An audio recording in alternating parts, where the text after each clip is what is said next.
লিখেছে নাকি সাল্লাল্লাহু আলাইহি ওয়াসাল্লাম লিখেছেন? আমার দেশে কিছু ভাই আছেন যারা বলেন দুরূদ ইব্রাহিমে উত্তম, এটার বাহিরে অন্য কিছু করবেন না। না, আল্লামা ইমাম ইবনে জাওজি তার সিফাতুস সাফওয়া কিতাবে দ্বিতীয় খণ্ড 257 পৃষ্ঠার মধ্যে উল্লেখ করেছেন, আবুল বায়ান ইসফাহানি তিনি বলেন, আমি একদিন আমার রাসূলুল্লাহকে স্বপ্নে দেখলাম।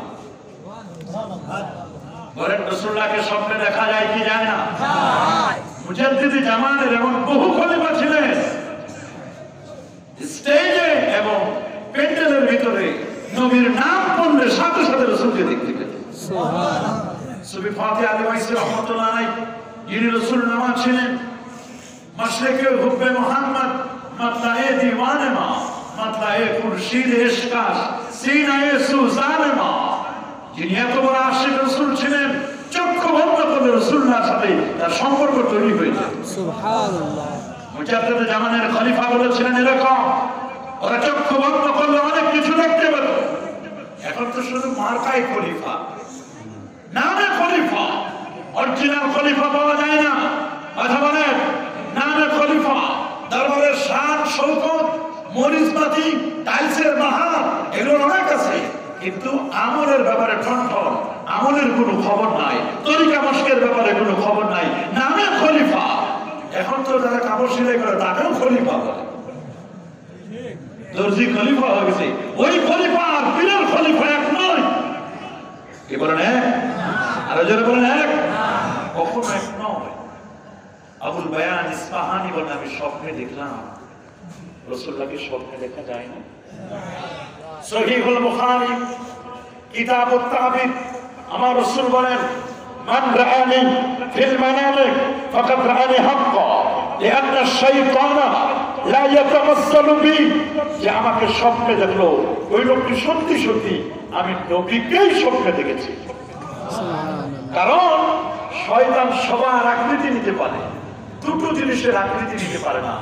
এক হচ্ছে আল্লাহর হাবিবের আকৃতি, আরেকটি হচ্ছে আল্লাহর ঘর খানায় কাবার আকৃতি। শয়তান কখনো নিতে পারে না। রাসূলুল্লাহকে স্বপ্নে দেখে জিজ্ঞেস করলেন, ইয়া রাসূলুল্লাহ, আপনি ইমাম শাফিঈ কি 4 বার এসেছে, আমার নবীর নামও কিন্তু 4 বার এসেছে। সুবহানাল্লাহ বলেন। এটা নামাজের জন্য, নামাজের বাহিরেও আপনি করতে পারবেন। তবে দরুদ ইব্রাহিমের মধ্যে কেবলমাত্র দরুদ শরীফ আছে, দরুদ আছে, এখানে কিন্তু সালাম নাই। আর আল্লাহ পাকের নির্দেশ হলো সাল্লু আলাইহি ওয়া সাল্লিমু তাসলিমা, দরুদের উপর সালাম দাও। এজন্য ফুকাহায়ে কেরাম বলেন ওই দরুদটি উত্তম হবে যে দরুদের মধ্যে দরুদও আছে, সালামও আছে। সুবহানাল্লাহ বলেন। যেই দরুদের মধ্যে দরুদও আছে, সালামও আছে। সংক্ষিপ্ত দরুদ আমরা করি সাল্লাল্লাহু আলাইহি ওয়াসাল্লাম, এখানে দরুদও আছে, সালামও আছে। আল্লাহু আকবার বলেন।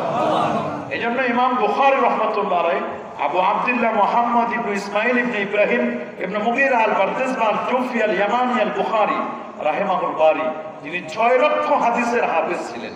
সুবহানাল্লাহ। 6 লাখ, 2 লক্ষ গায়রে সহিহ, 1 লক্ষ সহিহ, 3 লক্ষ হাদিস, 2 ঠোঁটের মাঝখানে ঠোঁটস্থ ছিল। যে ইমাম বুখারীর বুখারী শরীফকে আল্লাহ নবী বলেছেন এটা আমার কিতাব। সুবহানাল্লাহ বলেন।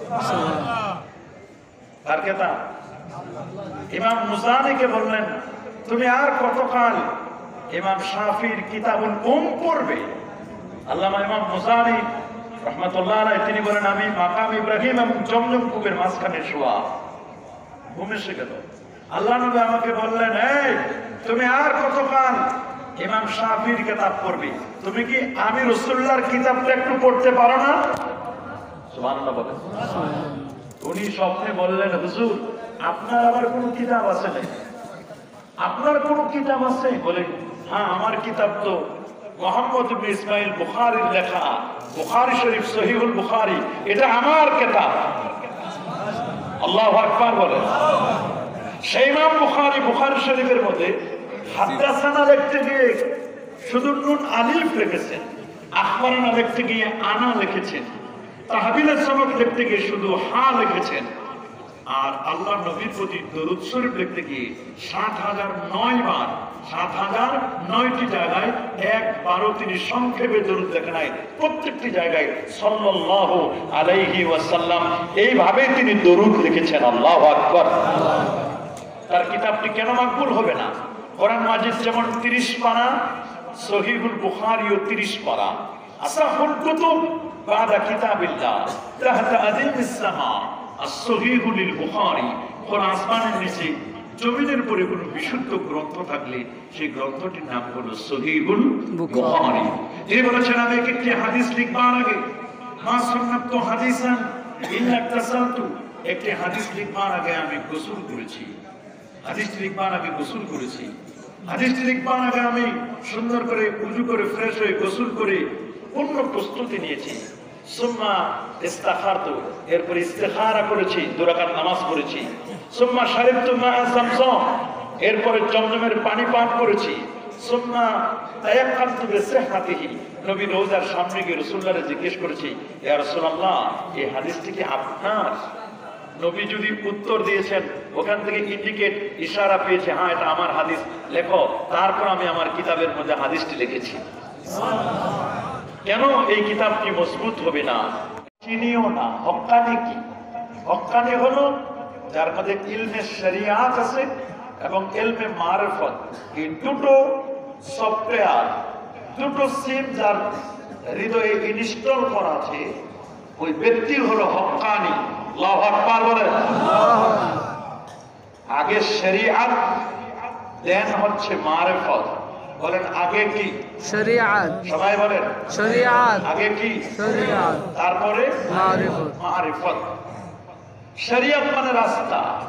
এই রাস্তায় চলতে চলতে চলতে চলতে এটা চেনা হয়ে যাবে, তখন এটার নাম হবে মারিফত। মারিফত মানে চেনা। সুবহানাল্লাহ। আগে হলো দুধ, তারপর হলো সর, তারপর ঘি, তারপর মাখন। না আগে সর? আগে কি? গ্রামের মানুষ আপনারা বুঝবেন, আগে কি? দুধটাকে জ্বালানোর পরে যদি তাসকিনের ফায়েজ দেওয়া হয়, ঠান্ডা করা হয়, তাহলে দেখবেন আস্তে আস্তে আস্তে তার উপরে একটা সর পড়ে যায়।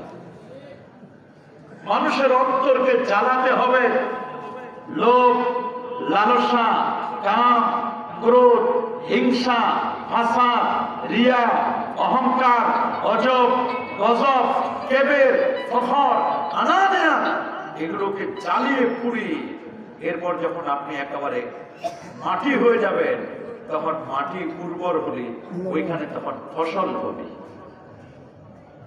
আল্লাহু আকবার বলে। কি হবে? কিন্তু মাটি যদি অহংকার করে শক্ত হয়, ঠিক আছে, পাখি দেখিয়ে ফেলবে, মুরগি আধার হিসেবে খেয়ে ফেলবে। নিজেকে বিলীন করে দিতে হবে। বেটা তো আপনি হস্তি কো अगर कुछ मर्तबा चाहो कि दाना खाक में मिले मिलकर गोले गुलजार होता है। अल्लाहु আকবার।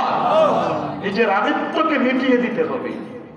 আর তরিকু কুল্লুহু আদাব, তরিকা মানুষকে কখনো বেয়াদব বানায় না, তরিকা মানুষকে আদববান শিক্ষা দেয়। আল্লাহু আকবার।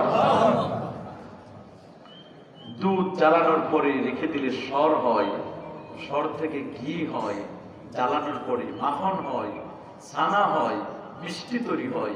মিষ্টি সবাই বানাতে পারে না, কারিগর লাগে।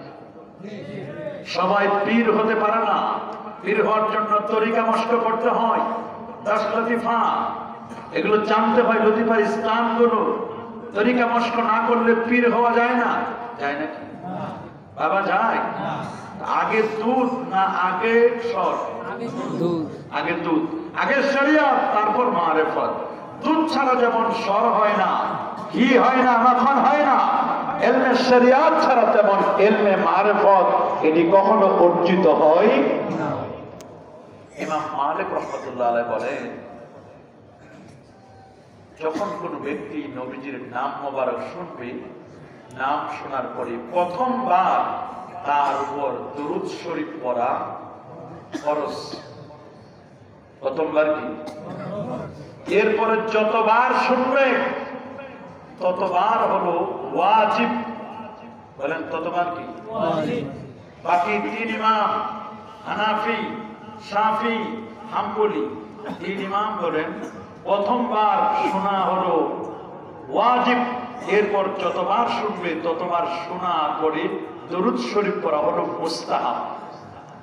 দরুদ শরীফ পড়া কি মুস্তাহাব, নবীর নাম শুনেন প্রথমবার কি ওয়াজিব, এরপরে মুস্তাহাব। তিনি ইমাম বলেন, ইমাম মালিক বলেন যতবার শুনবে ততবার ওয়াজিব। ওনার নবীর প্রেম একটু বেশি ছিল, সুবহানাল্লাহ। আমরা বললাম অনেকে মন